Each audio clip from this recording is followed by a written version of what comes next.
Welcome, everyone. We are officially launching or starting our process of the ribbon cutting guest of Chella Diaz as our guest today. And Jason and I are getting to host the Addressing the Elephant in the Room. And what a conversation we get to have today. And Chella, we're going to start off with the first question you were so excited to be asked, is what is the elephant? Which elephant do you want to take on today? Oh, look at that. I love that. I love that. I like to take on, and I know this is the interracial relationships.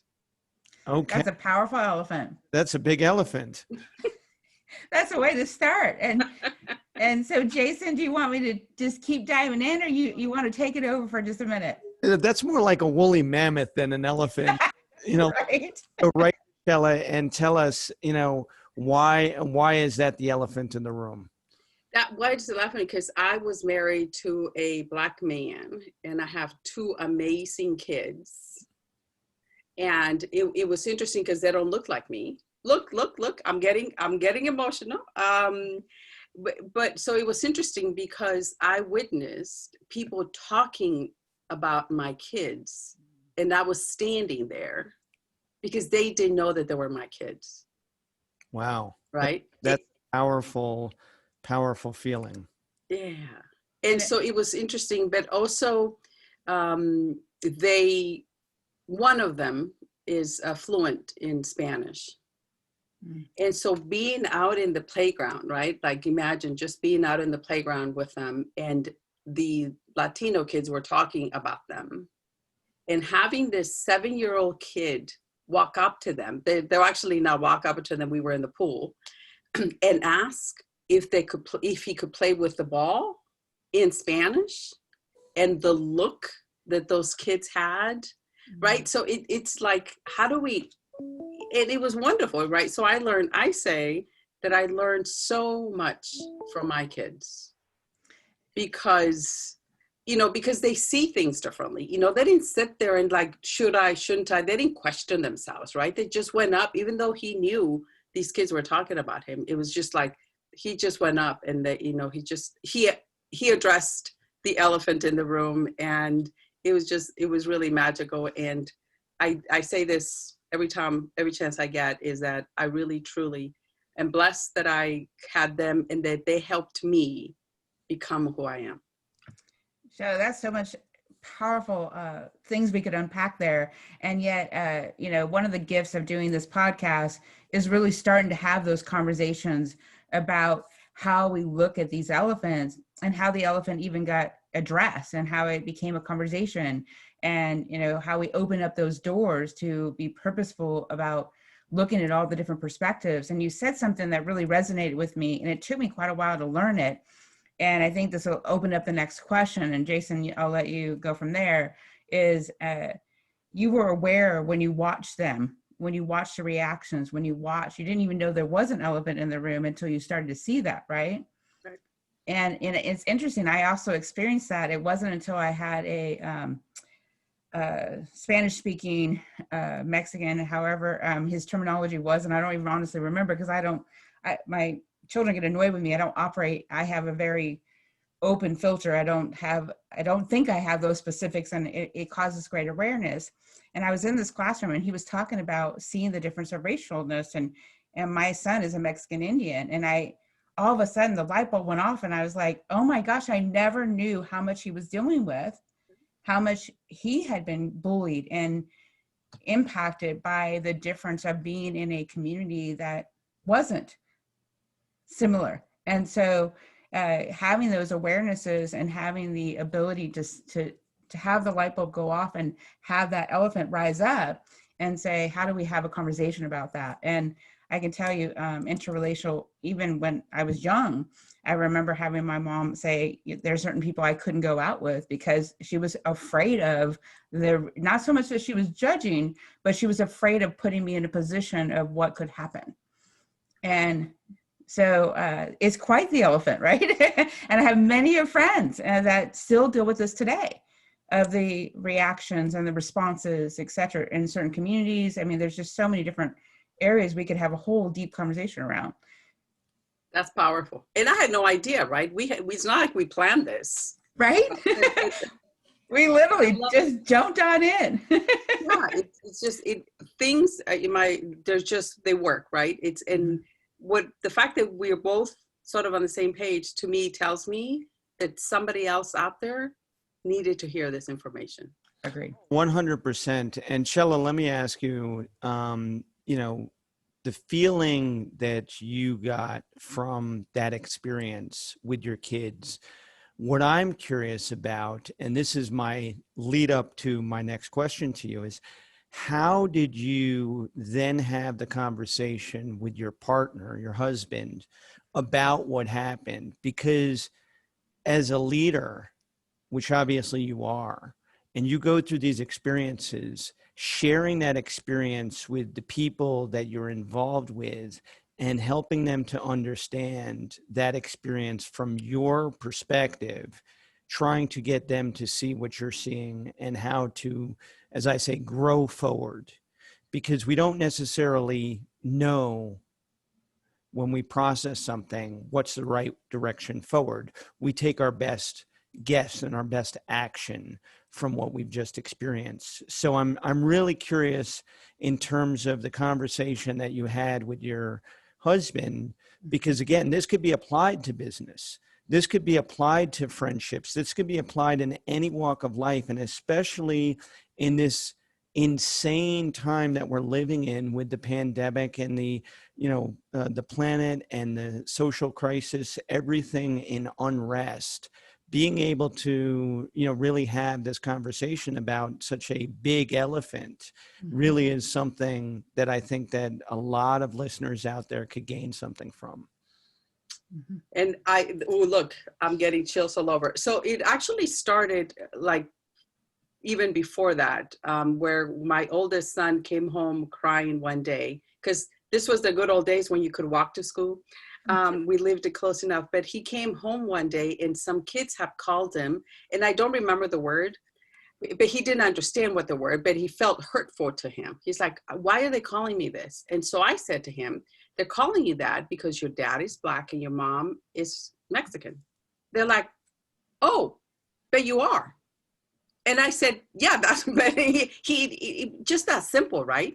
This thing that turned into, he's like, well, why are they calling me that? I said, what that means, but to him, it was just so simple. He's like, oh, but you are, you know what I mean? He just that had the simplicity of it, right? Where these kids, and it was hurtful to him because he didn't understand it. So, but that was the first time that it happened. And then moving forward, we didn't so much talk about the race. We talked about together, my former husband and I, we always were we did an amazing job with those boys. We really did. And we were really great parents. But we said that people are going to judge you because of the shirt that you wear, that whatever it is, right? It's like, and so don't judge a book by a cover became a mantra in our household. That's true. Really, right? Taking that so we share that information with them, but what they did with it was when I began to grow with them, right? Because you can say that, but to actually watch them, just like my son walked up to those kids and he started talking to them, to actually watch them do this, that's where the growth begins, right? Because you never know when that spark is going to happen. And then to watch them do it over and over, how they interacted. We were also very fortunate because in the school system that we were at, there was 27 different languages spoken at home. And I know this is in LA, folks. It really is in LA, right? But it was very unique experience for them to be at our potlucks, to be surrounded by so many different foods. It's a wonderful gift. But that's another way, right? For me, it's a food. If we're going to take it to anywhere, we need to talk about food. You know what I mean? This is that type of food, because then you begin to enjoy at a much deeper level because you get to experience the culture. Right. The immersion into the culture really helps people to understand a little bit more than they would otherwise. So that leads to my next question, which is really putting you on the hot seat, just on conversation we're having, when do you feel like the elephant in the room? Mhm. When do I feel like the elephant in the room? Yes. Okay, we're really going deep, aren't we? Oh. I feel like the elephant in the room because of my gifts. So I am one powerful, magical energy healer. Mhm. And when I step into a traditional business setting, I'm the elephant in the room. They may not see it. Listen, I'm starting to look like the medicine woman, right? That I am. And so I become the elephant person in the room. And I think because I went through this with my kids, it makes it a lot easier for me to immediately find out who are the people in the room that are open to having a conversation about it. And Chella, the question that comes up for me about that is because you answered one of my other questions, which was, how did you get prepared for this? We ended up opening all that journey already. And yet what I'm hearing is, and I'm curious how you help others and get inspired with that, is how do you see that? How do you see who's open? How do you determine what question to ask? How do you open that arena to create the ability to have the conversation and address it? I would say body language, right? And this goes for business, right? You can tell if there's a room full of people.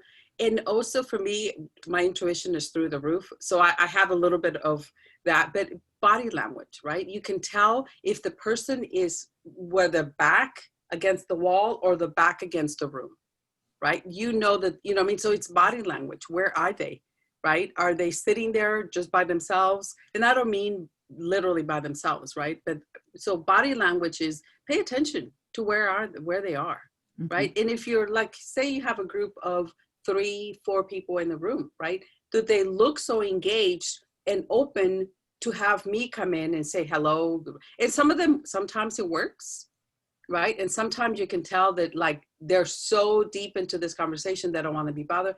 And I respect that, right? It's about going to see and cracking the window open. Mm-hmm.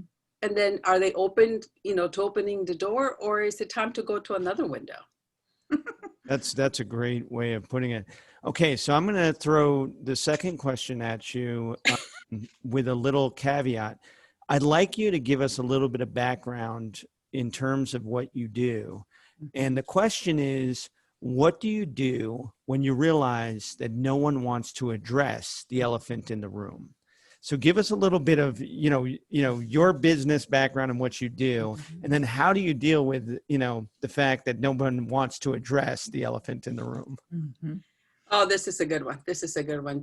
So what I do is I am a energy healer, money relationship strategist is what I call myself, because I work with women to help them identify their money stories from childhood. Mm-hmm. And it's magical, but also, I find that finding a common, right? Let's say, for instance, that we are gathered with Jewish folks, right? So then they're not going to want to address this. So being respectful of what they are, knowing your audience, because once you know their audience, then you're going to know how to approach the subject. Now, I could have gone with Mexicans, we love our music. I could have gone with it, but find out what they like and then start that conversation so they begin to get to know you and know that you have something in common. Because addressing, just pointing out that elephant in the room, it's not going to be pretty, it's not going to be fun, but also they're not going to be receptive if you're an outsider. But once you know, and I don't mean in a fake funny way, because if you don't know anything about the Jewish tradition, you can't fake that, right? If you know anything about Mexican food, you can't fake that, right? But if you genuinely ask a question, and you don't have to know it, but if you ask a question, then it gets the conversation started.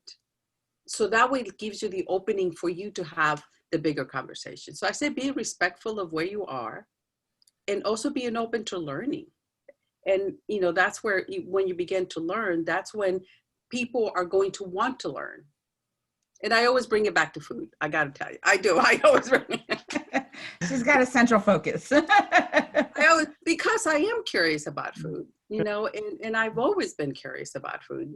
And I believe that that's a lot of my experiences have been because I go to new places to have different types of food, right? And I like to take it and I like to learn about the cultures and I like to do that. So, be respectful and know what they like and what they're interested in and ask questions. Well, something tells me that I got to be careful around you because I might start looking like an elephant with all this food we're going to be. Jason, you are always finding the way to segue. So it's excellent. And Jason, how do you want to make sure we wrap up and put some preparation for our next opportunities? Well, I think, Chella, what I'd love for you to, really share with us, going back to the original elephant in the room, which is interracial relationships, whether it's in personal life or professional life, what are the things that are really important for people to understand when it's a mix of cultures? And by all means, here's a great opportunity to build a recipe for people to eat. I love it. Talk about great that. segue. Just for that, Jason, I have a feeling you're probably a carrot cake person. So I'm going to have to send that to you. Absolutely. In the head. It's only about 100 years old. The recipe is. The recipe. Perfect. Keep sharing the recipe, Chella. We love it. Oh my goodness. I'm going to have to start doing something around that. No, you know what? What's really interesting is that I think we go back, right? We have to really respect because we don't know. We don't know what the other person, even if you and I are the same color, we come from the same, we don't know the other person's journey. Truth. Right? Forget about color, the skin, and forget about religion, right? We don't know because if you start there, you both grew up in the same household, it's siblings, right? But they all had different experiences. So we be open that what the person's experiences have been in their life. And especially talking about somebody that you maybe think it's a little bit on the grumpy side, have compassion because we don't know what pain they're in. We don't know what they've gone through. Whether it was self-inflicted or it doesn't matter, right? Because then we get into the judgment. And this is something I'm working on, right? But if we can stay off of judgment and just look at what it is for what it is and knowing that we can never know what the other person has been through, right? That's compassion. Compassion for them, compassion for you, compassion all around. So Chella, I'm hearing the recipe sounds like a bit of compassion, a bit of respect, and a bit of curiosity, just to be open to having a conversation about who are you, not based off of what you see, what you judge, and our brain goes into immediate judgment. And we have, when you said, well, I'm working on it, it was an awareness of, I recognize that I'm just as much, and all of us have our immediate observations, as I like to say, and then we get to choose what we do with them, right? So I'm going to write that down because that was a good recipe. I think we should put that out into the public. I would say it was also seasoned with empathy. Absolutely. I love it. The compliment. Look at us, seasoned with them. I love it. We're putting that out. I'm making a post about that.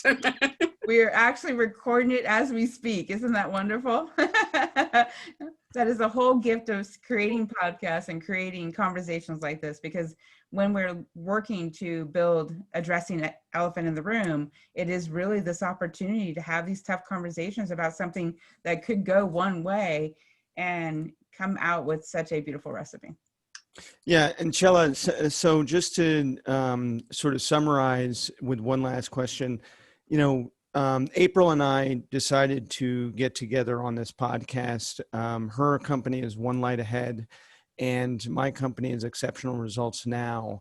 And our focus is on helping coaches and high achievers to really break through to success and abundance with aha moments and understanding the real results that they want to achieve and focus on those results.